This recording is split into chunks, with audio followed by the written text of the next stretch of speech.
It's 1 minute till showtime. Good evening, folks, and a hearty welcome to our drive-in theater. We have a wonderful evening's entertainment lined up for you, one that will provide several hours of pleasurable relaxation and diversion for you and your family. Did you fail to dress up for tonight's show? No tie, an old shirt and slacks, a house dress?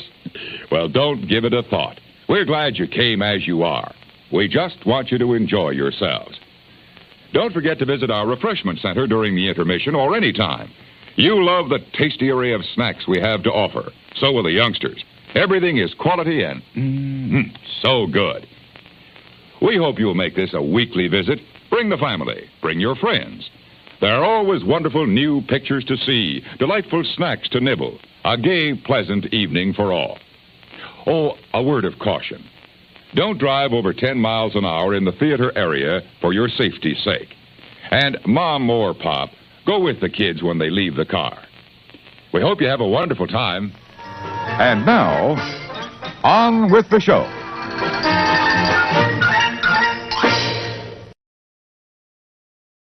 Hey, everybody. Welcome in. My name's Jim. This is the More Sunshine Please Tuesday evening live stream. How are you? I'm all right. I've been better. I had to start working again this week, so that's all right. I'm okay. I'm a teacher. I had to go back to work on Friday. That's okay. I'll get over it. Anyway, coming up on the show, I'm going to be drinking some coffee. We're going to play a game. I've got a top 15 list. Hopefully we'll have some fun. But before we do any of that, I like to celebrate the first 3 people that make their way into this chat. So let's check the chat. Is that louder than normal? Maybe. Okay. Olympics still going on in Paris. Cool stuff. 10:23 a.m. It's Joey's World with the gold. Noah at 11:13 a.m. with the silver. And Paula Bell, it has been a while. Welcome back. At 1:27 p.m. wins the bronze. Welcome back. Congratulations. Thank you for being part of the chat. All right. Let's see. Mark Langenkamp. 2:14 p.m. I guess YouTube, the cutoff was a bit different today. Paul Eichenlaub is here at 4:50. Okay. Timothy Rain Waters, hello to you. Scrolling. Jay Nashville, hello to you. Welcome in. That was just a half hour ago. All right. Now we're back in the contemporary times. I don't know what I'm saying anymore. I can't put words together. Richard, hello. By George, I don't know where these come from. I see what you did there. Quips and turns of phrase began. These locutions are a dime a dozen. Well played. I don't know if that's rimshot worthy. You got it. Matthew and Lauren, welcome in. They've been putting out some awesome Chicago travel vlogs. Check them out. Matthew and Lauren Vlogs is their channel. All right. Scrolling. Mar in Memphis. Always a pleasure. Hello. Always Chronophoto. Let's see. Here we go. Donna Jaworski, season's greetings to you. Hope you're well.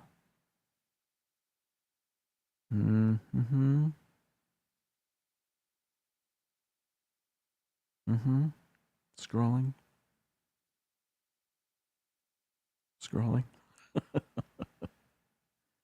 Michelle the Quilter, hello to you. Sebastian the Crab. Evan Hudden, hello everybody. Welcome in. Let's see. Okay, here we go. Sebastian the Crab. Did I say hello? If not, hello, Sebastian the Crab. Okay, Rachel Fithian is here. Welcome in. How are you?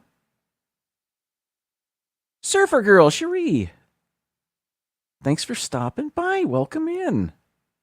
Chris, Dad Builds is here. Oh, still working. I'll be quiet.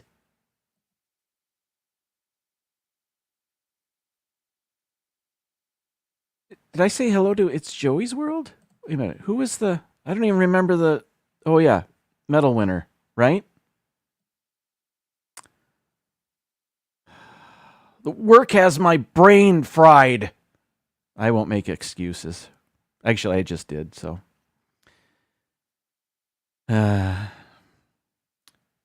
welcome in. Still scrolling. Love the active chat room. It's not a chat room, is it? Anyway. Welcome in, everybody. Thank you for being here. Okay. As I stated a bit earlier, I started work this... Oh, hello. Pepper Tree Villa. A little bit about Pepper Tree Villa in just a moment. Because I watched one of their videos and I took their advice and I made my own video about it. So I'm going to show that in just a bit. I'm a high school teacher. We started work on Friday. Getting my classroom all set pretty much all that day. I have a classroom. I also have a computer lab. Everything was unplugged. So I spent all Friday straightening all that out, plugging things back in. I've got my computer lab has 27 computers in it, so all that's set up. You know, they waxed the floors, so all the desks and everything were askew. But yeah, what else can I bore you with about that? Nothing. All right. Yeah, yesterday was a day where we didn't teachers didn't report to their normal schools. It's something they call professional day, and it's where each department, like the English department, meets at one school, and the math department meets at another school, and they get together and they have workshops and all that stuff. But I chose not to go to my professional day because of that storm that we're talking about. Or we're not talking about it yet, but we're about to. So it's time for another installment of the More Sunshine Please Weather Watch.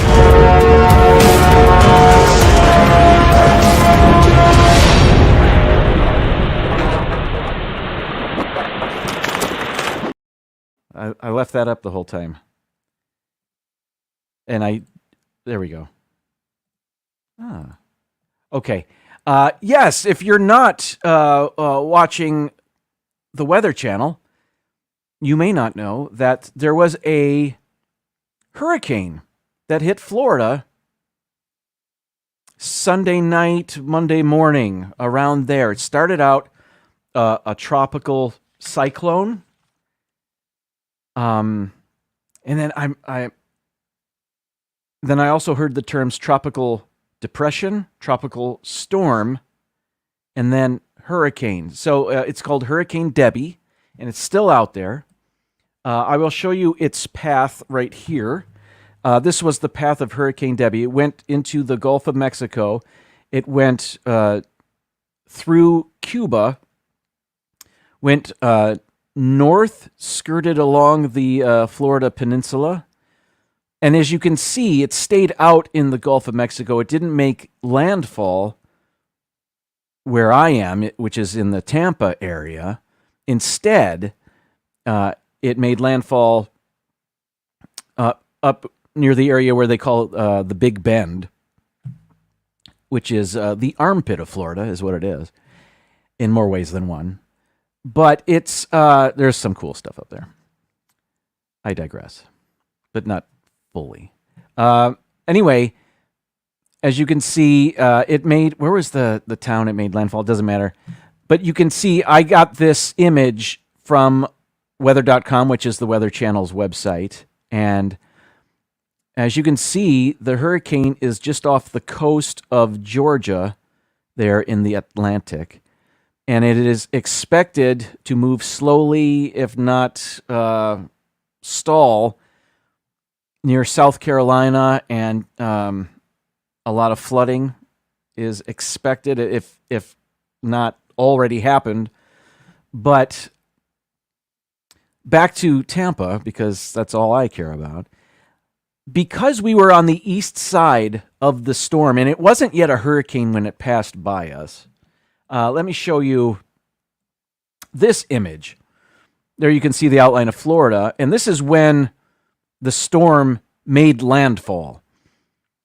And the eye of the storm is right near that Big Bend area. You can see it's a dark red, like a small dark red area there. That's the middle of the hurricane. As you may note, much of the outer bands, a lot of the storm is to the east of the eye. The east side of the storm always carries more inclement weather than the west side. So because we were east of it, we did get a lot of those outer bands. Here in my house, or at my house, I have a weather station set up, and really the only gust, or the strongest gust of wind was 19 miles per hour, which is cool for a little bit, which is, there was no damage around here. That's not entirely true. There was a tree that blocked a somewhat major thoroughfare Monday morning, and but like no homes were destroyed or anything like that. No real flooding here. Flooding elsewhere, but not here in Hillsborough County. So we got very lucky. They did not call off work for employees of the school district of Hillsborough County, but I did choose, instead of going to the school where my professional day was, I chose to go to my own school because it was a lot closer, and I'm glad I did. Because Monday morning it was still quite rainy. It was still gusty,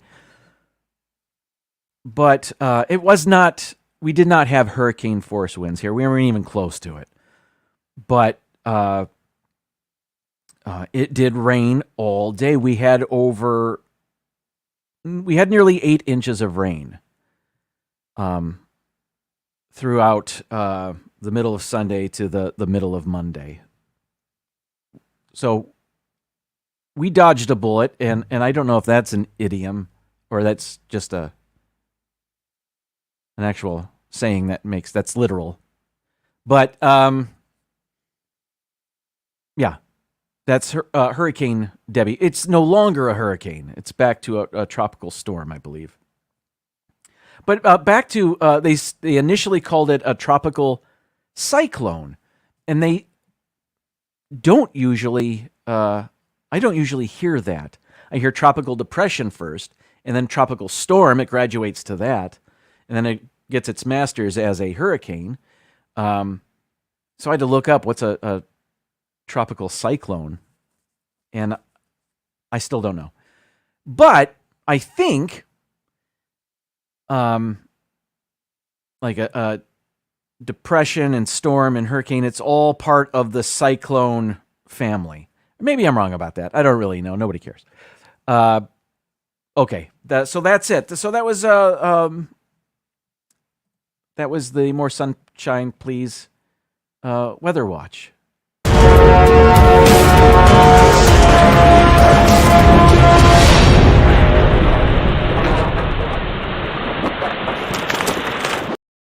If you're just joining us, and I missed you in the chat, oh, right there, Nick, Movie Mania Nick is here. Hello, welcome in.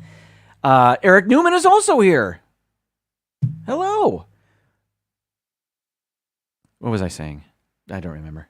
Oh, earlier I had mentioned that Pepper Tree Villa has a video on YouTube. It's a short, and they show you how to make a non-toxic weed killer. And they put this video out a year, maybe 2 years ago, maybe longer. I don't even know. But it was always in the back of my mind to try that. Because we've got pavers here with weeds coming through, and this seems like it would be a perfect solution to take care of those weeds, to make this non-toxic weed killer. So I did. I recorded myself doing it. And this was, actually had this footage a week ago, but I'm showing it to you now. So for the next 2 minutes, I'm going to show you what I did with that. Where is it? Here it is. There I am. All right, watch this. Okay, pay no attention to any mess that you might see in my garage. But I'm about to try the PTV non-toxic weed killing solution. So that calls for half a gallon of vinegar, half a gallon of water, a cup of salt, a teaspoon or tablespoon, can't remember, of dish soap, and then I bought this squirting bottle here for application. So let's try this. All right, I made this funnel out of a scrap piece of paper so that I could pour the salt into the empty container with one hand. That's not going to work. I'm just going to use two hands.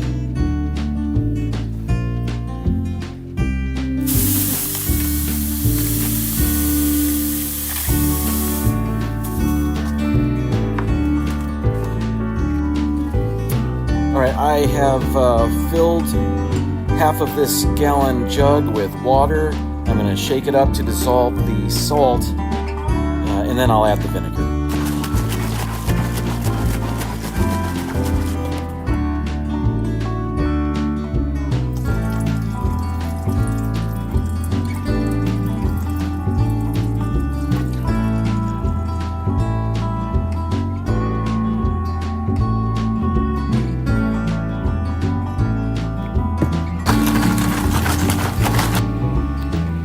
Guy's looking rough. I don't know if I can do this right now.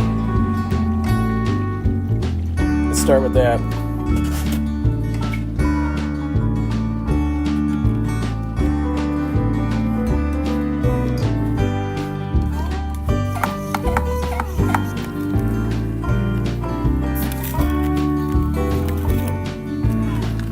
We need to adjust this.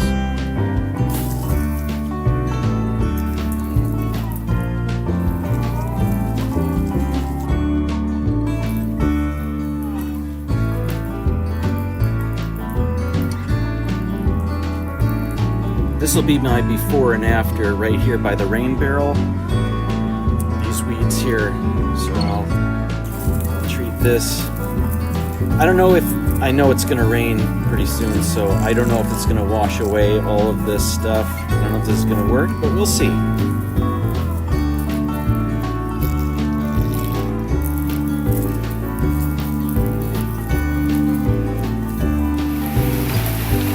Yeah, there's the rain. All right, so I might have to reapply this tomorrow or whatever, but we'll see. I'll check it again tomorrow. We'll see if it worked. All right, let's see here. Not bad. It worked. Hello, little dragonfly. Yeah, look at that. Thanks, PTV. All right, that was it. It worked. Oh, hey. Welcome in, D&G Explorers. It worked well. I did have to reapply because I sprayed that on 10 minutes before it rained, and it rained pretty good. So, Dean, welcome in. Hello to you. So, and also through that video, I'm holding my phone with one hand and trying to do work with the other. So it wasn't the greatest of camera work jobs out there. But and I also used an app which allowed me to record myself and what I was doing using both camera lenses on the phone. And then I I set it so that it recorded separate video clips. You can also set it where it's picture in picture and record one video clip all at the same time. Anyway, yeah, that was that. I don't know why I went on about that. But thank you, Pepper Tree Villa. And I forgot to put the link to that video, their short, that inspired me. I forgot to put that in the description for this live stream, but I can see that Arnie has put the link in our chat. So if you're interested, it's super quick. Tells you how to make it. I guess I showed you as well, but give all their shorts a look. Their YouTube shorts, that is. Okay, what is next? All right. Yes. It's time for some coffee. Great coffee is easy, Mrs. Olson. Coffee's for closers only. I set high standards for myself. I set high standards for my coffee. Picks you up, calms you down. It's the lifeblood that drives the dreams of champions. The storm is gone. The sun was back. It is still 86 degrees here, which seems cool, but it's still warm. I'm still drinking iced coffee. This is just a regular light roast with the Chobani extra creamy oat milk, and you can see I did that right before I started drinking it, and I didn't even stir it, so most of it sunk to the bottom here. But today's coffee news, and I should really have an intro for a segment called Coffee News, is this Wawa. If you aren't lucky enough to have a Wawa near you, Wawa is a gas station / restaurant. It's not really a restaurant, but it's a glorified 7-Eleven is what it is. But every year around back to school time here in Florida, Wawa has offered teachers a free cup of coffee every day for the month of August, let's say.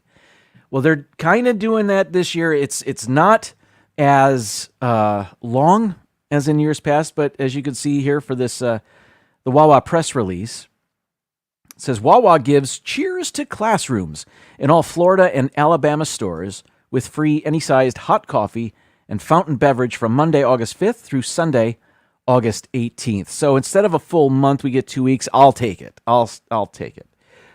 So I don't know what they do in other states. Like Wawa, I believe, is a Pennsylvania company. I think people in Philadelphia take ownership of Wawa being theirs. So I wonder if they do something similar there. I'm guessing they do. I don't know all of the states Wawa is in, is they're in. I don't know what I'm saying anymore.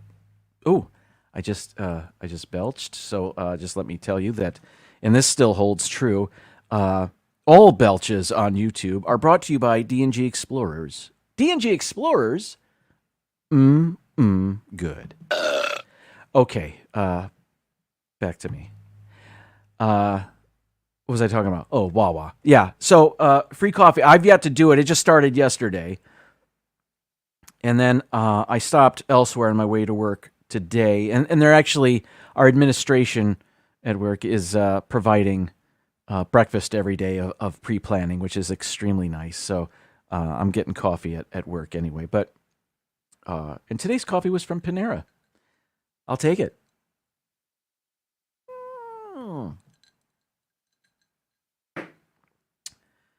All right, weed killer and coffee, not together.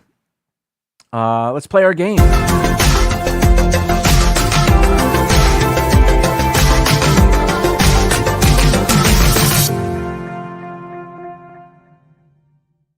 All right, chrono photo. We're going to be shown 5 pictures. We have to guess in which year each picture was taken. The closer we are to the correct answer, the more points we get.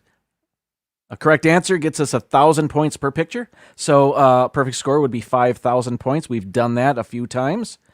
And we we're trying to do this without the help of Google or any other search engine. Using our wits. We've already won with Google, so we're trying this on our own. At the bottom of the screen is how we place our guess, this slider here. So we can guess anywhere from the year 1900 to the year 2023. And during one of the pictures last week, I forgot to set the slider before I submitted our answer. And it made for great hilarity and ensuing laughter. Not really. Wasn't a big deal. Anyway, let's take a look at our first picture. And please put your guesses in the chat. Oh, let me there, make it a little bit larger here. And okay. Now this appears to be a picture of a historical event.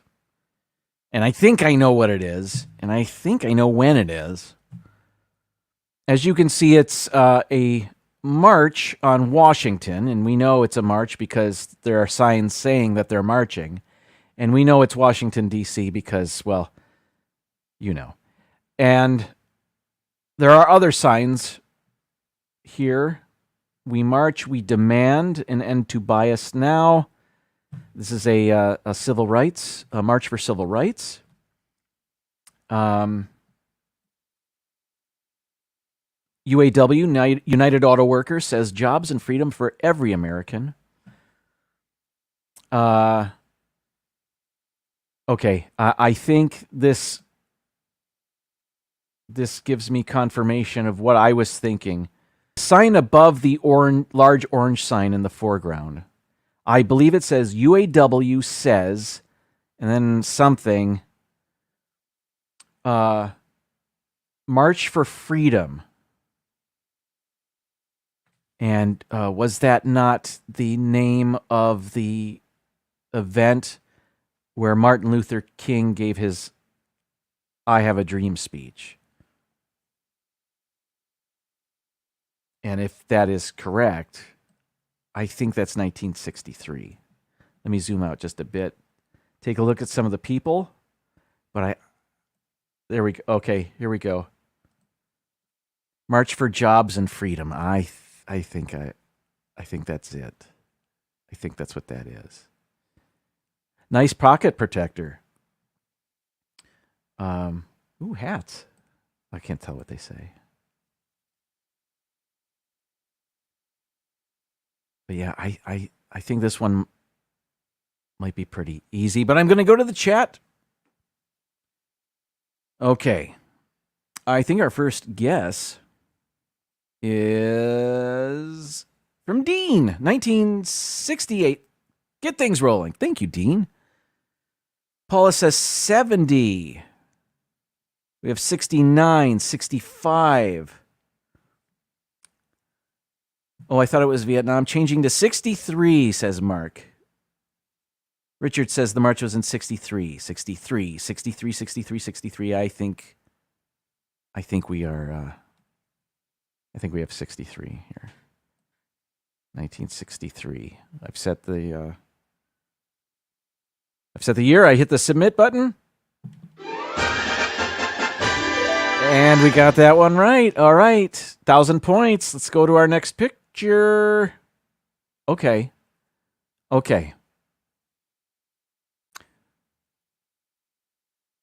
Let me just make sure you see what I see. Okay. We have a gentleman sitting at an old computer with a FEMA shirt. And another gentleman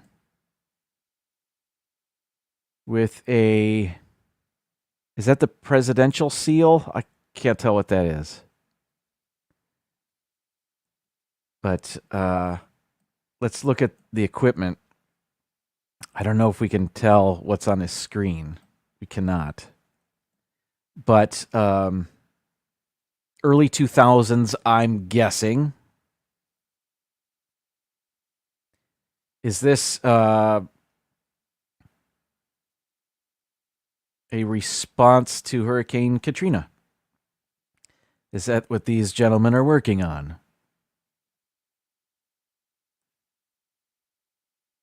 Because it seems like at that time they would have a computer without a flat screen. I don't see smartphones. They're not relying on smartphones to communicate. They are relying on their Hotmail account. It's not a wireless mouse. I mean, I think you see where I'm going. It's not. It's, I think, early 2000s, maybe late 90s, but why would somebody take a picture of somebody with a FEMA shirt? I mean, the first time that FEMA was really newsworthy was during Katrina, was it not?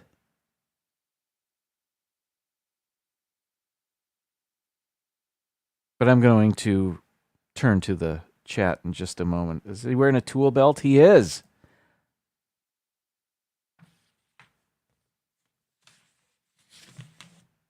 All right, let's see.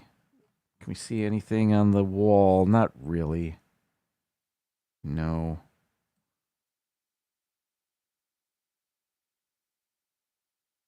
That's their backup phone up there on the shelf. Next to their other backup phone.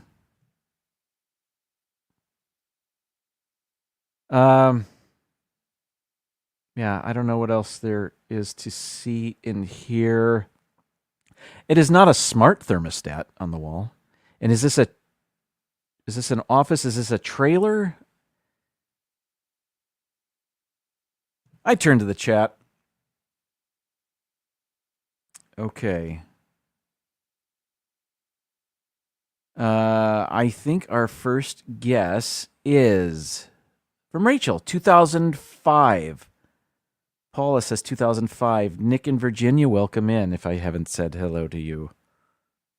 2005. 95. 2001. 98? 2001? Katrina was in 2005, says Mar. Thank you for that. Windows 3.0. 98.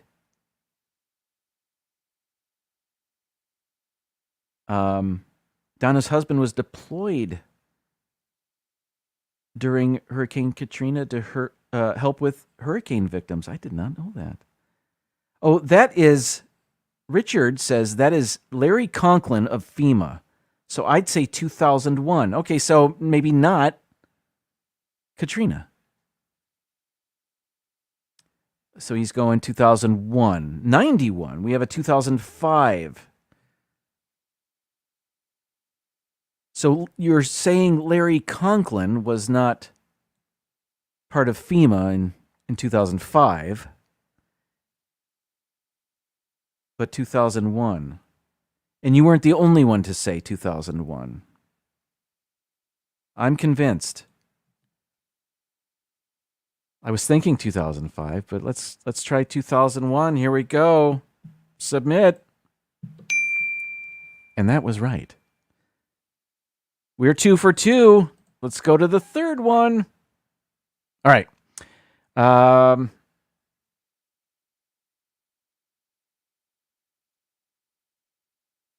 Let's zoom in.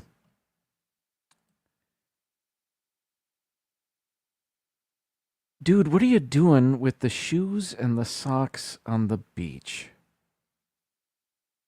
And why did you guys choose to picnic in the weeds? What is... I guess it's all weeds, huh? All right. I'll give you a pass. This appears to be mid-20th century. That's as specific as I'll get.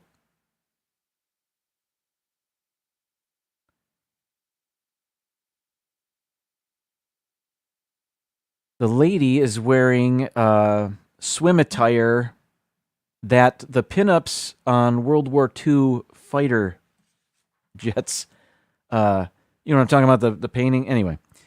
So 40s, 50s. Now, there's people here in the foreground looking in one direction, but the people in the background they're all looking out in the water at something, and I cannot tell what it is. I don't know if somebody's surfing out there or what's going on. This gentleman in the middle is dressed for an autumn hike. I don't know.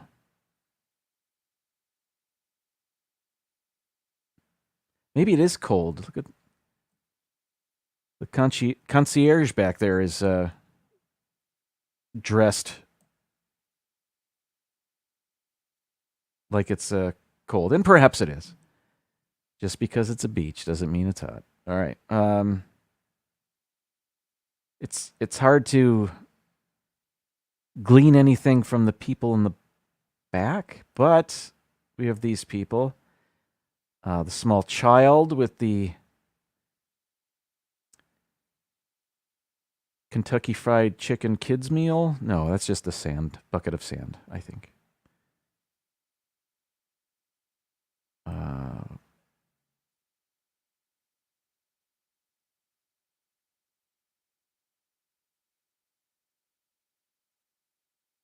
All right. I'm turning to the chat. Let me zoom out again so you can see the whole picture. There. All right. Good luck with this one, everybody. And oh, is this the Space Coast? Mark asks. Interesting.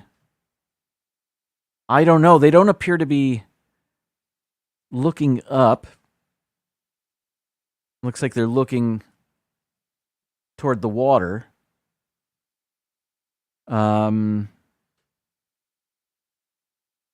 Simba 2, hello. I think our first guess is 1954. Very I Dream of Jeannie-esque. Interesting. 1950s, we have a 59, 56, 1960, 1950, 1962, attire from the early 60s.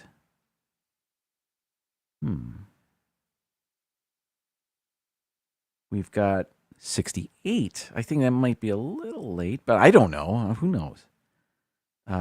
59. Dean says, we're going to need a larger sock. We've got 1965.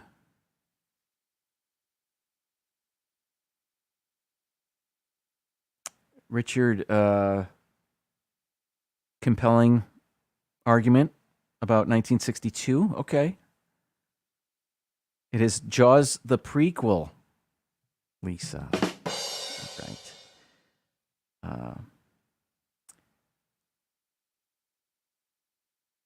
Paula has never seen Jaws. Jaws might be the movie I've seen the most in my life. It is.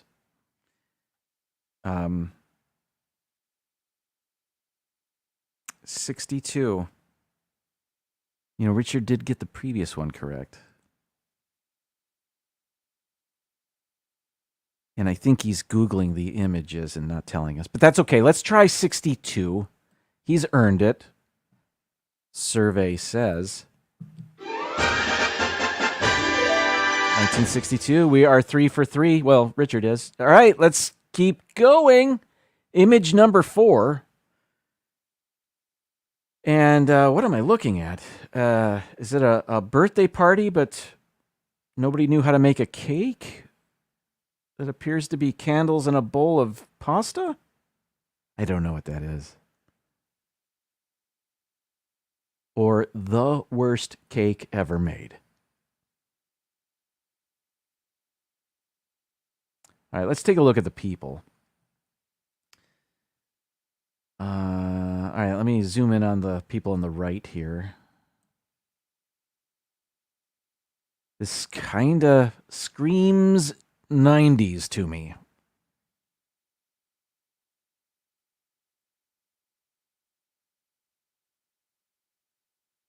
I don't recognize anybody. This photo isn't of anybody I'm familiar with. So this isn't a grunge band from Seattle.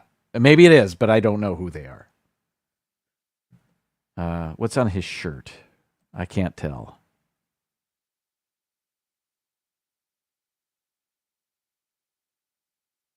All right. Nice mustache. Dude is holding up something, and I don't know if that's a Bluetooth speaker. If it is, then I'm way off in my guess. Or it's some sort of camera. I can't tell what that is.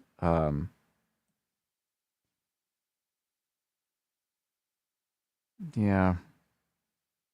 All right. Let me take a look at the people. Then I'll turn toward the table.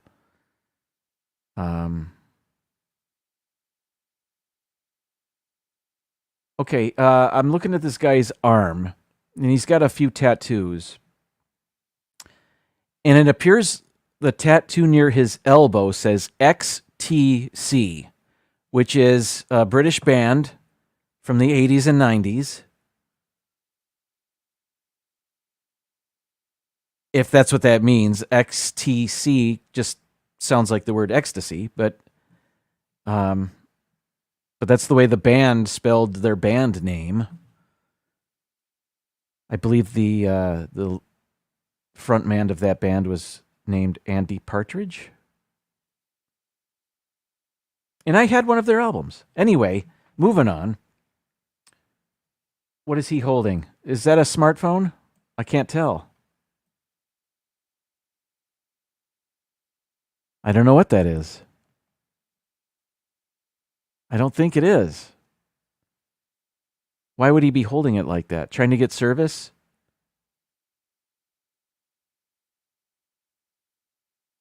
I don't know. Maybe a smartphone. But this is a smartphone, right? On his forehead, is it not? Okay, so not the 90s. If that's a smartphone, this is not the 90s. All right. What's on the table?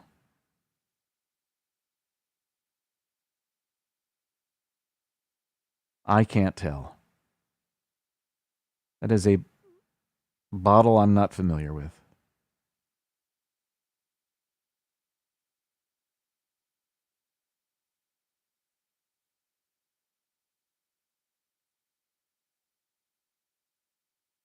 So, okay, so they are holding up phones. I think that's, so this is within the last 10 years. I turn to the chat. All right, let's see. Whoa, just jumped. Let me find it. Okay, I think our first guess is the year 2020. And then Donna says, I don't see smartphones or watches. I'm assuming this comment came out before I spotted smartphones.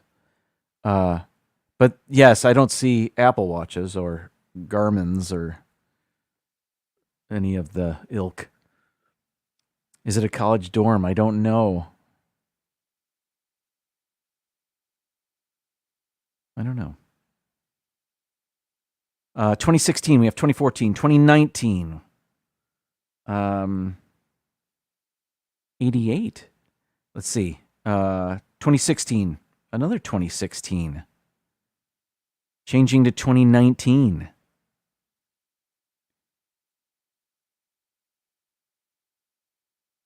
If that's Ukraine, I'm guessing the last 3 years. We have a 2017.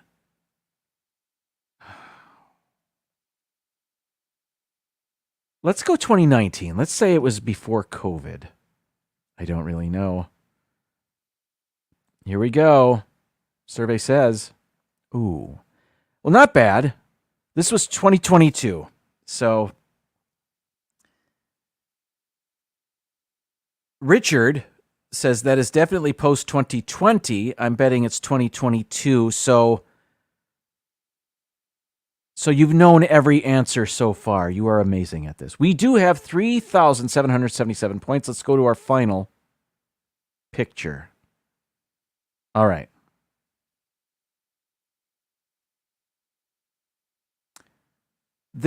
I thought maybe this was some sort of demonstration, but it looks like some sort of contest.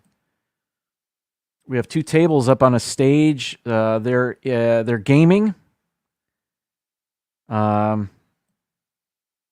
This is some sort of e-gaming contest. I'm not a gamer myself, so I don't know what they are playing. Doesn't matter, or maybe it does actually. If people know the game and when such games came out, that could be a big help actually. But up here, it's I see the words esports, something or other. UFC G. I don't know what that is. I can't tell. But that's what's going on here. What is it's not a great picture. It's not a that high of a resolution. Well, maybe it is. I was zoomed in quite a bit. Okay, what does this say? Oh, is this Spanish?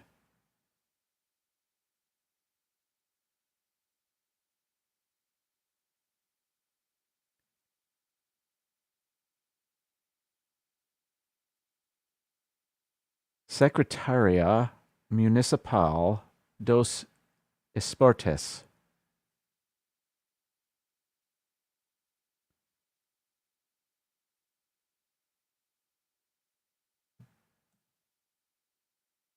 Long sleeve shirt under a polo. Huh.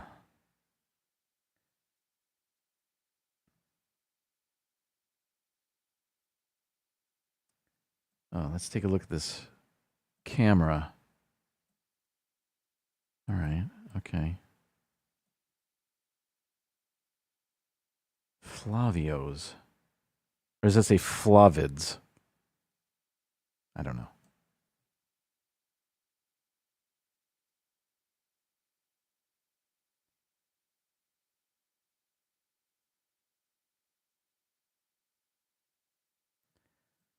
Okay, here's a row of laptops I didn't see immediately.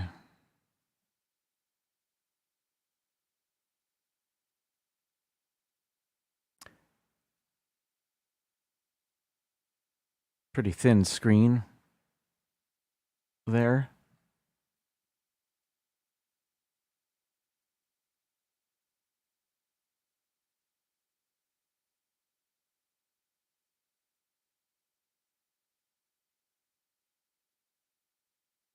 I think they've been gaming a while. The crowd doesn't appear to be paying attention. I don't know what they're looking at. All right, I'm zooming out. Good luck, everybody, with this one.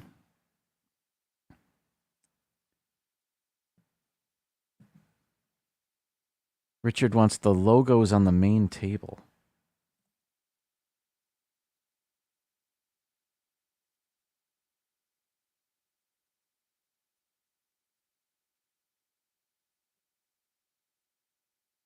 It all looks like Star Wars to me.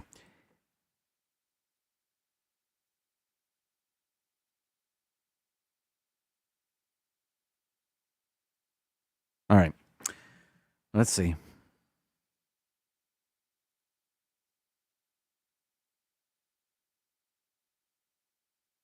We've got 2017, 2015, 2011, 2014, 2018, 2016.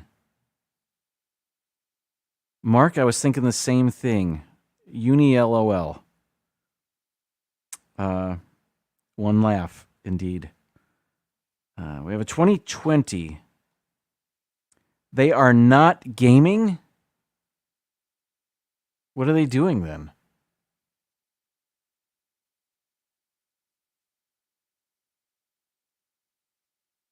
This looks to be like a sports picking ceremony for some South American country. What is on the scoreboard in the back?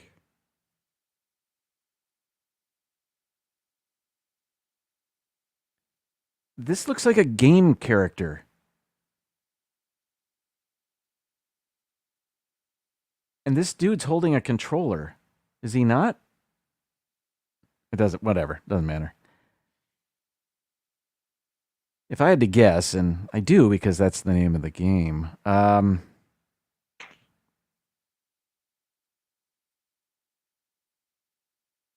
last year?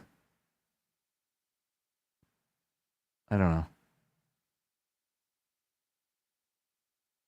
No, not last year.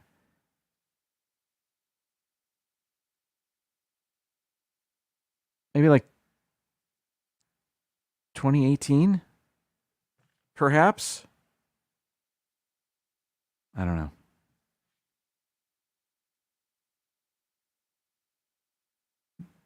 Hey, Nick says 2018 as well. 2016, 2020, 2024. We got to guess. Last year is the most recent year we can guess.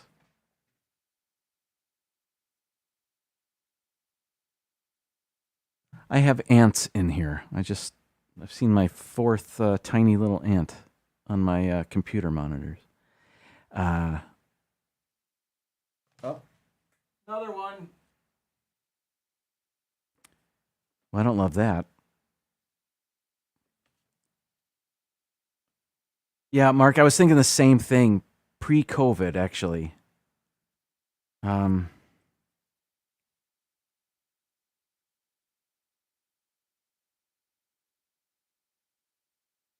going 2018. Nick's going to back me up on that.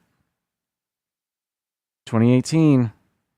Because I don't really know any better. Survey says 2022. Okay. Did anybody have that?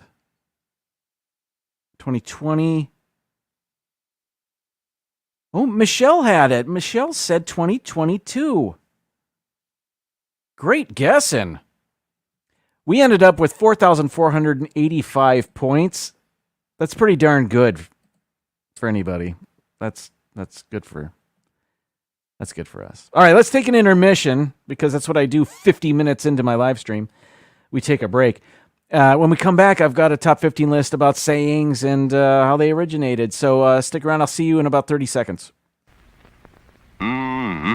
Savory barbecue beef. Go ahead, fix a sandwich for yourself. Just look at that pure prime beef simmering in that special tangy barbecue sauce. Make a big one, like you do for the customers. Customers? Uh-oh. Well, somebody got it. Have to fix yourself another. Savory barbecued beef. There's still plenty for you at the Refreshment Center.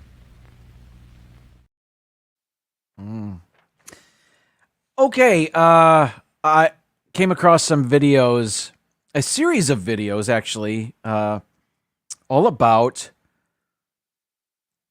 idioms or sayings. I used the word idiom in my live stream, actually. An idiom, I had to put it on my screen because I could explain what it is, but if I just read it, it's better.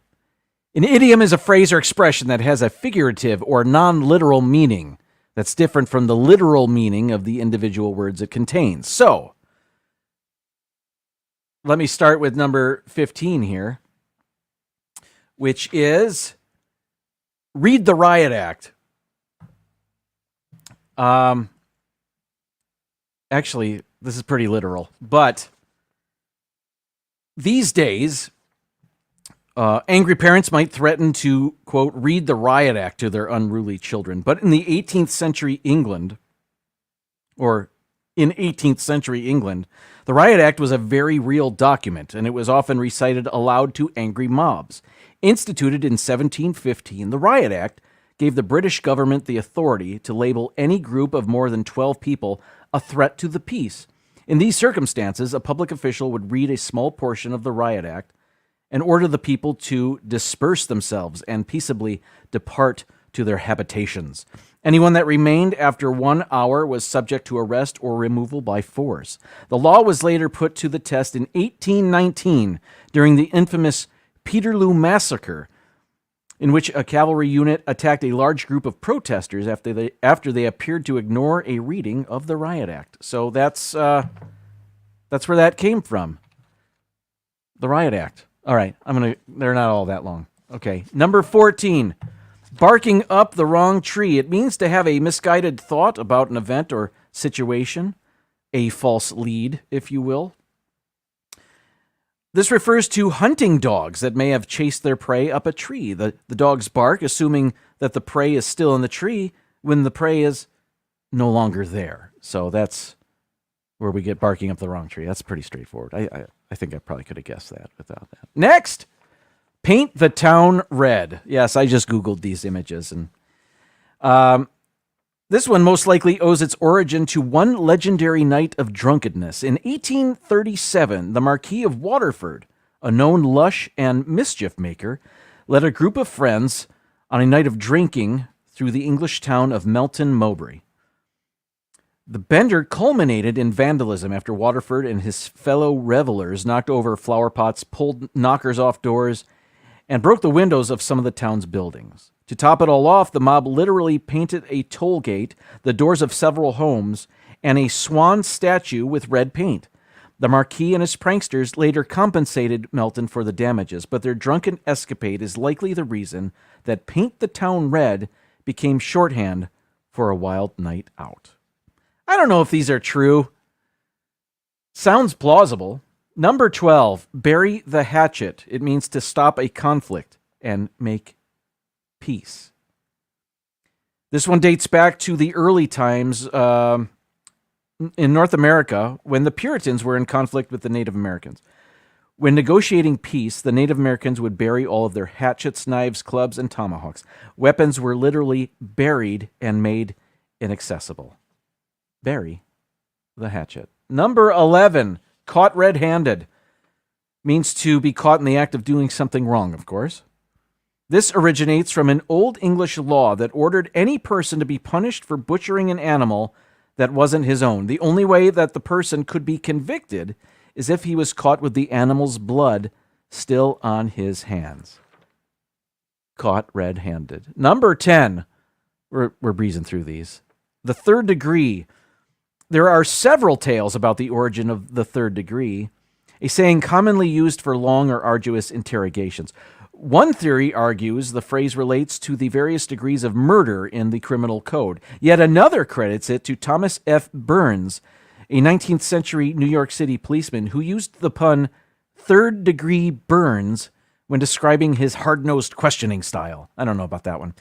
In truth, the saying is most likely derived from the Freemasons, a centuries-old fraternal organization whose members undergo rigorous questioning and examinations before becoming third-degree members, or master masons.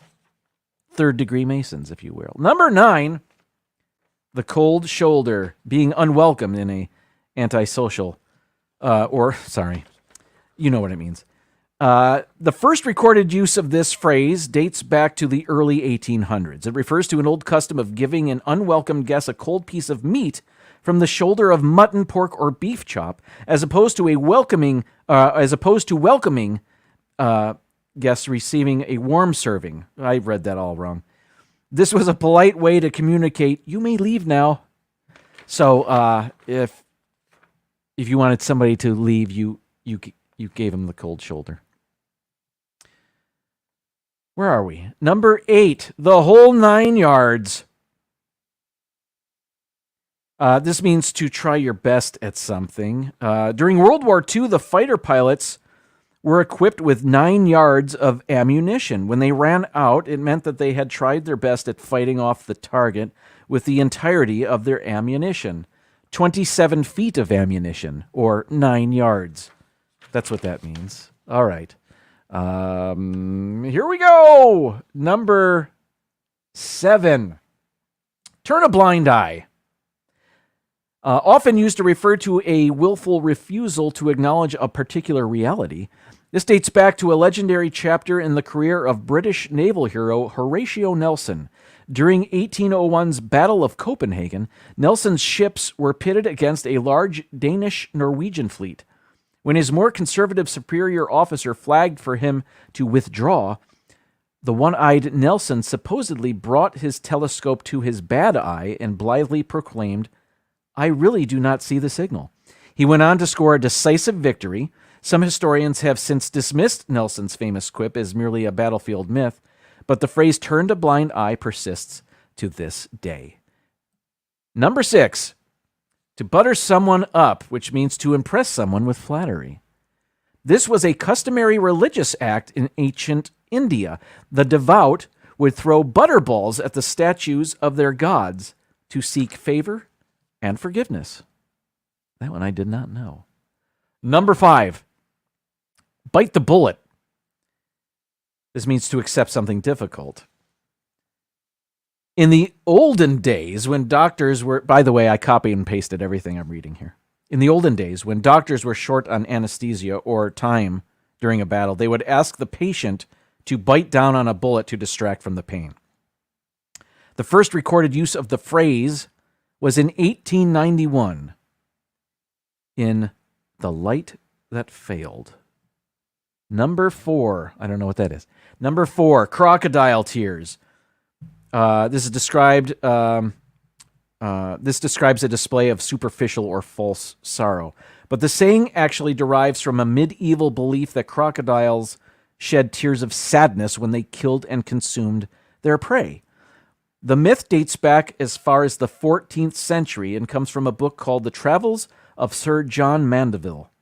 Wildly popular upon its release, the tome recounts a brave knight's adventures during his supposed travels through Asia.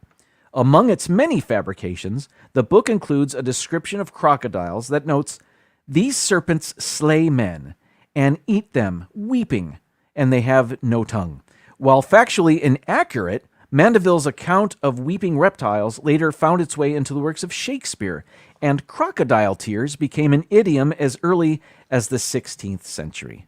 I did not know that. Number 3, to break the ice means to break off, what am I saying? You know what it means. The origin. Back when road transportation was not developed, ships would be the only transportation and means of trade. At times, the ships would get stuck during the winter because of ice formation. The receiving country would send small ships to break the ice to clear a way for the trade ships. This gesture showed affiliation and understanding between the two territories. And now it means to, what does this say? It's wrong. Let me reword it. It means to, this is so wrong, to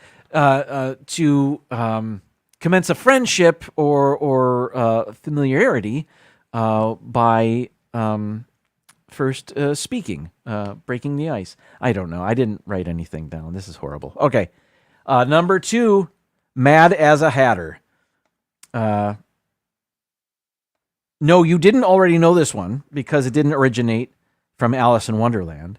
Its origins date back from the 17th and 18th centuries, well before Lewis Carroll's book was published. In 17th century France, poisoning occurred among hat makers who used mercury for the hat felt. The Mad Hatter disease was marked by shyness, irritability, and tremors that would make the person appear mad. So it's a poisoning, and that's sad. Number 1, resting on your laurels. The idea of resting on your laurels dates back to leaders and athletic stars of ancient Greece. In Hellenic times, laurel leaves were closely tied to Apollo, the god of music, prophecy, and poetry. Apollo was usually depicted with a crown of laurel leaves, and the plant eventually became a symbol of status and achievement. Victorious athletes at the ancient Pythian Games received wreaths made of laurel branches, and the Romans later adopted the practice and presented wreaths to generals who won important battles. Venerable Greeks and Romans, or laureates were thus able to rest on their laurels by basking in the glory of past achievements. Only later did the phrase take on a negative connotation, and since the 1800s, it has been used for those who are overly satisfied with past triumphs. That's it. That's my top 10 list. There are a million of these I can do, and perhaps when I don't want to do a top 15 list about movies, I'll bring this back up again. But I love top 15 lists about movies too. So that's it. That's my live stream. Thank you so much for sticking with me, participating in the chat, winning your medals, and getting your answers right, whether you used Google or not, though I wish you wouldn't. But thank you, everybody. I'll be back next week, and I will see you around the other chats. Remember to take a look at Pepper Tree Villa's shorts to see how to make the non-toxic weed killer. And yeah, I'll see you around YouTube. Until then, I'll be back next week, and students, I've seen students by then. Anyway, now it's time to say goodnight. And now, folks, it's time to say goodnight. We sincerely appreciate your patronage and hope we've succeeded in bringing you an enjoyable evening of entertainment. Please drive home carefully and come back again soon. Good night.